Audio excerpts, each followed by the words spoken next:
సముద్రాలలో నివసించే అద్భుతమైన జీవులు ఎన్నో ఉన్నాయి. వాటి అన్నింటినీ మించిన అద్భుత జీవి సముద్రపు గుర్రం. సముద్రపు గుర్రాన్ని సీ హార్స్ అని అంటారు. సముద్రపు గుర్రం అనగానే ఇది గుర్రంలాగా ఉంటుందేమో అని భ్రమపడడానికి అవకాశం ఉంది. నేతి బీరకాయలో నేయి ఎలా ఉండదో అలాగే సముద్రపు గుర్రం మామూలు గుర్రంలా ఉండదు. దీనిలో 3 రకాల జీవాల రూపాలు కలిసి ఉన్నాయి. అందులో ఒకటి తల.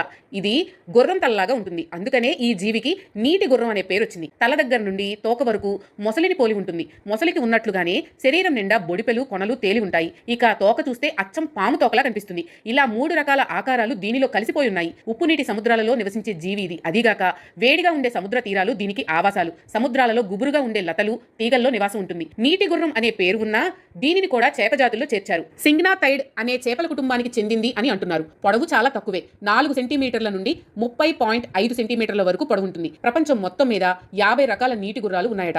ఉత్తర అమెరికాలో 5 రకాలవి ఉన్నాయి. నీటిలో నిలువుగా ఉండి ఈదుతాయి కానీ తల మాత్రం ముందుకే ఉంటుంది. తల మీద ఉన్న బొడిపె కొనలపై కళ్ళు ఉంటాయి. అందువలన దీనికి అన్ని వైపులా చూసే శక్తి ఉంది. సముద్ర తీరాలలో వేసవిలో మాత్రమే కనిపిస్తూ ఉంటాయట. చలికాలాల్లో ఎక్కడికి వెళతాయో ఎవ్వరూ చెప్పలేకపోతున్నారు. వీటి పుట్టుక కూడా చాలా విచిత్రంగా ఉంటుంది.